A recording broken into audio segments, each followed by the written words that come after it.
How do you handle sort of this situation tonight? He's coming back in, you're the player, there's comparisons. What's your take on sort of that comparison? Kind of like I've been saying since I've got here, I can't really control, what people's opinions are and, their comparisons and what they think. But I can control my approach and my mindset to every day. And I'm just focused on being great. I can't really worry myself of people's opinions and what people might think, because if you do, you kind of lose yourself a little bit. And I was a victim of that my first couple of years in the league. And going through what I went through and investing in my mind and my body, I kind of realized that I just need to focus on taking it one day at a time, my teammates, my team, and myself. And that's what I'm really focused on. I'm trying to be the best Victor Oladipo possible. I want to be the best. I want to be one of the greats. And in order to do that, I got to take it one day at a time and try to be great one day at a time.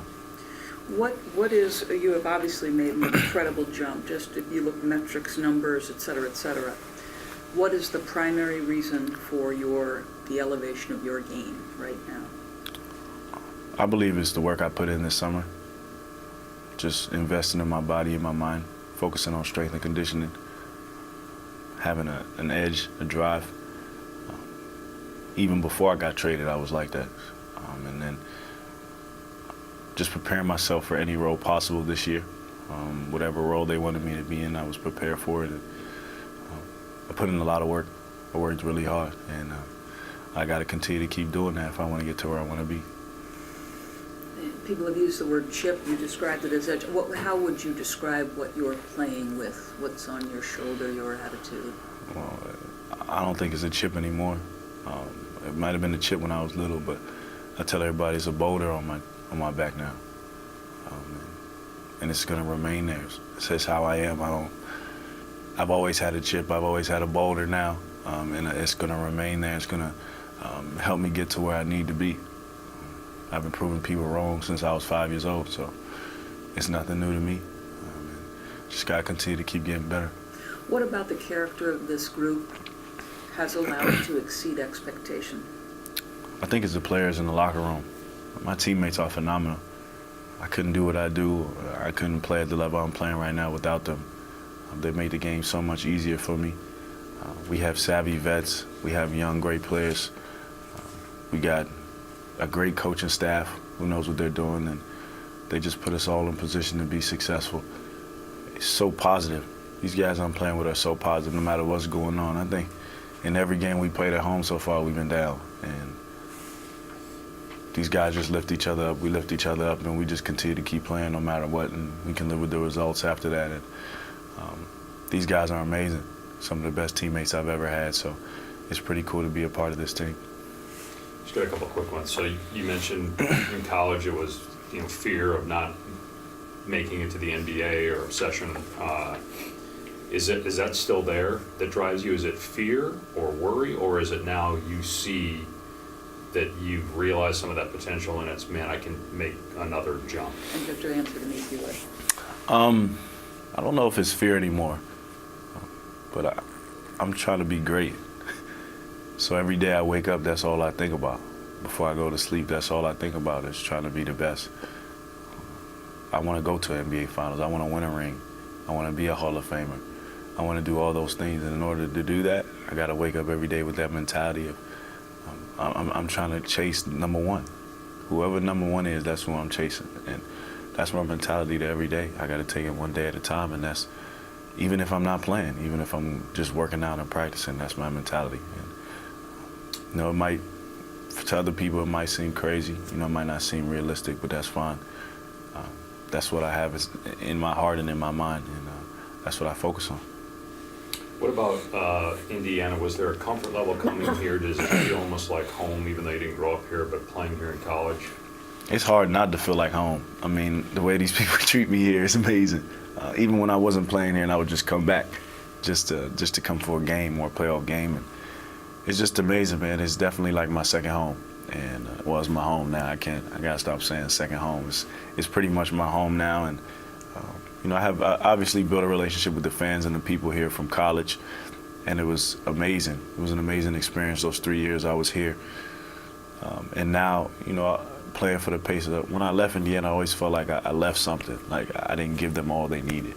And now being a Pacer, that's my goal, is to give them my all. You know, whatever that is, I'm gonna make sure I exhaust my potential so I can give it to them.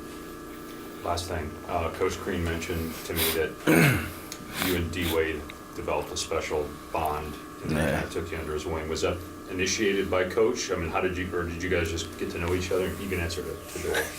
Well, me and D. Wade it's an interesting story, I guess you can say, how we met. And when I was in high school, I was a senior in high school. I obviously went to high school at DeMatha, which is in the PG County, District of Columbia area. And Obama, who was president at the time, was holding the Father's Day luncheon at his on the White House. Obviously, I was about to say at his house, but we all know where he lives. At the White House on the lawn, and I was one of 12 people to get invited from my school. And during this whole process, I was trying to figure out where I want to go to school. I was playing hard to get with Coach Crean. Like I had a whole bunch of schools, but in reality, he was the only one really who wanted me. But I wanted to play hard to get because I wanted to make sure that was the right choice. And going to the White House, I remember going through security, and one of the people were like, "You better, fix your tie. You might see Dwayne Wade in there." And I was like, "What?" And at the time, he was like my favorite player by far because I felt like I could relate to him, and I felt like I could do some of the things he did on the court. So when I went in there, I was like, "No, there's no way. She's just joking." So when I went in there, it was a whole bunch of celebrities there. And they put me in a section with Dwayne Wade and Antoine Randall, who went to Indiana, played receiver for Indiana. And it was kind of weird. I was like, this is kind of freaky. And then I remember raising my hand because he was like, does anybody have any questions? And I was like, so what do you think about Tom Crean as a coach? Everybody was like, what is this kid talking about? What is this kid talking about? And he was like, man, he's the reason why I'm the man I am today. And that stuck with me for a long, long time. And it definitely had a big influence on why I went to Indiana and why I trusted Coach Crean so much. Then obviously I came here. He had the playoffs here. He came down to school when he was struggling a little bit to talk to Coach Crean. And him and Coach Crean watched film. Like I didn't need to be in a film session with him, but he let me, go in there and just, see his point of view and what he's watching and Coach Crean's input and everything. And ever since then, he's just been a big brother to me, honestly. It's like family. I can call him, text him anytime I want, go over his house, get advice. It's an amazing resource to have from a Hall of Famer like that. So he's been a big influence on my success and who I am today, and Coach Crean as well. So it's a great asset to have, and I'm just fortunate that he was so open, into doing that, and I really appreciate it. I just have one question. Dan Stevenson said that this locker room had the most chemistry that he's seen in his career. This is your third team this many years. Is there an example that stands out in your mind as why you guys are gelling so well? There's a bunch of examples, but the personalities are very intriguing in this locker room. As far as the different type of personalities we have, the guys are very joyful. I guess that's a good word to say since it's the holiday season. They're very uplifting, and I think a lot of guys in this locker room have been through a little bit, as far as like their path to get here, just in their careers overall in general. And I think we kind of relate to that. Everybody relates to that, and the chemistry, I think, comes from the personalities. And I think these men in this locker room, the personalities are genuine. And when you have genuine personalities and you bring them together, it's so easy to get along with each other. And I think that's the biggest thing with this locker room. That's why it's so special, I feel like. And I'm just blessed and fortunate to be a part of it. And we got a lot of work to do, don't get me wrong. We got a lot of work to do. We're not even nowhere near where we need to be or where we want to be, but you just got to continue to keep growing. We haven't even been together for a year yet, so we'll see. We just got to continue to keep growing, continue to keep getting better, and the sky's the limit for us. Tell me what you think the ceiling is for Miles Turner. As far as he wants it to go. That kid is amazing. I mean, to do what he does at his size and to have that mentality and that drive at such a young age, it's funny because, after, one game he was kind of down himself, and I went over there to talk to him, and it's amazing how he reminds me of myself. And if I could go back to when I was in my second or third year in the league, I wish somebody would have told me what I went over there and told him. Which is And what? Just let him know, like, it's never too early.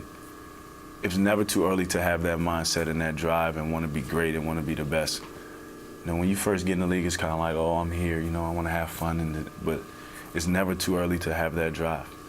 And he has it, you know what I mean? And we need him. We need him. Because if he don't play well, it's a lot harder. It's not as easy.